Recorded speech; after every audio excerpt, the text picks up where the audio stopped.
آپ کہیں نا کہ یار وہ بندہ کہتا ہے جی میں بڑا ہی پہلوان ہوں، لیکن اس کے بھی سامنے جب لاش آ جاتی ہے نا تو اس کا بھی دل گھبرا جاتا ہے. اور لیکن ایک ایسی لاش جس کو دیکھنے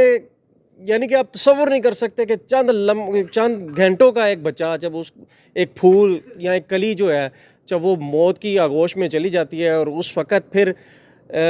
جب اس کو پھینکے جاتے ہیں اور وہ ایک بڑے عجیب سی کنڈیشن میں ہوتا ہے. ہم نے اکثر یہ چیزیں رپورٹ دیکھی ہیں لاہور میں بھی، سب نے دیکھی ہوئی ہیں. تو میں یہ سمجھتا ہوں کہ یہ کوئی معمولی کام نہیں ہے. تو دوسری جانب اگر معاشرے کی ایک تصویر ہے، بدنما تصویر ہے، اور معاشرہ ہمارا ہی ہے، ہمارے ہی لوگ ہیں، تو اس بے راہ روی کی وجہ سے کیا صورتحال ہوتی ہے یہ آپ نے ساری احمد صاحب سے سن لی. دوسری طرف ایک بڑا اہم میسج اور ایک اہم پیغام یہ ہے کہ خدا را کہیں پہ بھی جب آپ ایسا کام، اول تو اللہ تعالیٰ بچائے کسی بھی ننھی کلی یا کسی بھی ننھے پھول کو اس جیسی زندگی سے بچائے اللہ تعالیٰ، اس کا ایسا دنیا میں آنے سے اس کو اللہ تعالیٰ بچائے. لیکن اگر آپ کے سامنے کوئی ایسا حادثہ ہو جاتا ہے، ڈرے نہیں، اللہ پہ توکل کریں، اللہ کا حکم مانتے ہوئے، نبی صلی اللہ علیہ وسلم کا حکم مانتے ہوئے اس کو اٹھائیں، اس کو انسانیت کی طرح، جیسے ایک زندہ انسان کی عزت ہے اسی طرح ایک مردہ کی بھی عزت ہے. تو یہ میں ایک سمجھتا ہوں کہ ایک بہت بڑا میسج تھا. کام ہو سکتا ہے معمولی ہو، لیکن اس کو معمولی نہ جانیے، یہ ایک بہت بڑا صدقہ جاری ہے. تو مزید ویڈیوز کے لیے دیکھتے رہیں باغی ٹی وی.